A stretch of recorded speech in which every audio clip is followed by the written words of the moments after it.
আমাদের প্রত্যেককেই মৃত্যুবরণ করতে হবে এবং জবাবদিহি করতে হবে, কারণ এই মানুষটার কথা শুনে যান। ভিডিওটা ভালো লাগলে শেয়ার করে অন্যকে দেখার সুযোগ করে দেবেন।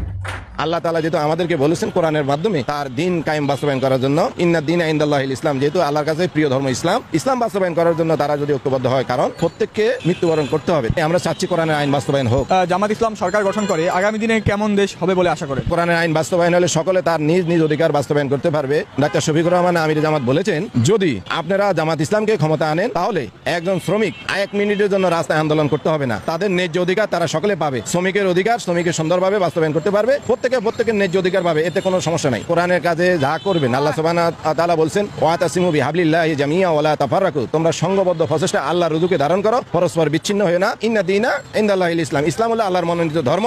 আর রাসূল সাল্লাল্লাহু আলাইহি সাল্লামকে আল্লাহ বলছে, হুয়াল্লাযী আরসালা রাসূলাহু বিল হুদা ওয়া দীনিল হক লিইয়ুযহিরাহু আলা দীনি কুল্লিহি ওয়ালাউ কারিহাল মুশরিকুন। আল্লাহ রাব্বুল আলামিন বলছে, আমি মুহাম্মদ সাল্লাল্লাহু আলাইহি সাল্লামকে সত্য দিনের হক ইসলাম দিয়ে দুনিয়াতে প্রেরণ করেছি, যাতে অন্য সকল ধর্মের উপর ইসলামকে বাস্তবায়ন করা যায়। যা কাফের মুশরিকদের কাছে যত অপছন্দনীয় দল হোক না, তাহলে ইসলাম ধর্ম সর্বোত্তম ধর্ম, এটা আল্লাহর কাছে প্রিয় ধর্ম। এই দিনের জন্য যারা জীবন দিবে, পথ চলবে, তাদের জন্য জান্নাতের পথ অবধারিত এই লাইনে যায়। জালিকাল কিতাবুল লা রাইবা ফিহি, এই কিতাবের মধ্যে কোনো সন্দেহ নাই। হুদাল লিল মুত্তাকিন, এটা মুমিন মুত্তাকিদের জন্য পথ প্রদর্শনকারী কিতাব। যেহেতু মুমিন মুত্তাকিদের জন্য পথ প্রদর্শনকারী কিতাব, যেহেতু তাহলে এই পথে চললে জান্নাত যাওয়া যায়। কোরআনের পথে হাঁটলে অবশ্যই জান্নাতের আশা করা যায়। বাংলাদেশ জামাত ইসলামী যেই রাজনীতি করে, এটা সম্পূর্ণ কোরআনের উপর ভিত্তি। তারা যে রাজনীতি করতেছেন, তাদের 3 দফা দাওয়াত 4 দফা কর্মসূচি নিয়ে তারা বাস্তবায়ন করেন। এই কাজ বাস্তবায়ন করার উদ্দেশ্য হলো, এই জন্য আল্লাহ রাব্বুল আলামিন আমাদেরকে যেন সেই পথে অটল রাখেন, অবিচল রাখেন, এটা আমরা আশা